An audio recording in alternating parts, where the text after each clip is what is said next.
La prière fait partie des piliers de l'islam et c'est le plus grand pilier après les deux attestations.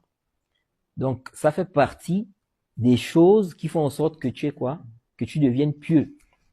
C'est parmi les asbab. C'est pourquoi Allah a dit Inna salata tanha anil fahsha'i wal munkar. Que la prière préserve des turpitudes et quoi? Et du blâmable. Vous voyez? La prière préserve des turpitudes et du blâmable. Pourquoi aujourd'hui, beaucoup de gens font la prière, mais tu vois, ils sont toujours dans des péchés. Quelqu'un, il prie, mais il est toujours dans le zina. Il prie, il est toujours dans le vol, ou bien le mensonge. C'est dû à quoi? Parce que justement, il ne fait pas la prière comme il se doit. C'est pourquoi le Cheikh Ibn Uthaymin explique que si vraiment le serviteur fait la prière comme il se doit, il va délaisser les péchés, les turpitudes. Parce qu'Allah a dit Inna salata tanha anil fahsha'i wal munkar. Mais comment se fait-il que tu pries, mais tu es toujours dans le zina? Pendant des années, il vit avec une femme, ils ne sont pas mariés. Il accomplit la prière, ils sont toujours ensemble dans le zina. Il faut revoir ta prière. Tu pries et tu es toujours dans le mensonge. Tu pries, tu voles les biens des gens.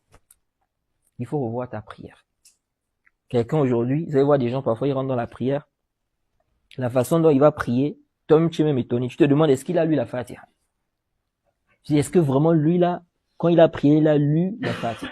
Ou parfois tu pries derrière certaines personnes, la manière dont il prie, tu es dépassé en fait. Tu dis, mais attends, est-ce que vraiment celui-là, il a vraiment lu la Fatiha? Qu'est-ce qu'il a dit quand il a le ruku? Qu'est-ce qu'il a dit quand il a le sujud? Les gens sont dans la précipitation. D'autres, ils rentrent dans la prière, la tête n'est pas là. Ils pensent au commerce, ils pensent à ceci, il n'est pas concentré. Ça devient comme juste des mouvements, en fait. Des mouvements seulement. Mais la tête, il n'est pas là. Assalamu alaikum wa rahmatullahi, assalamu alaikum, il est parti.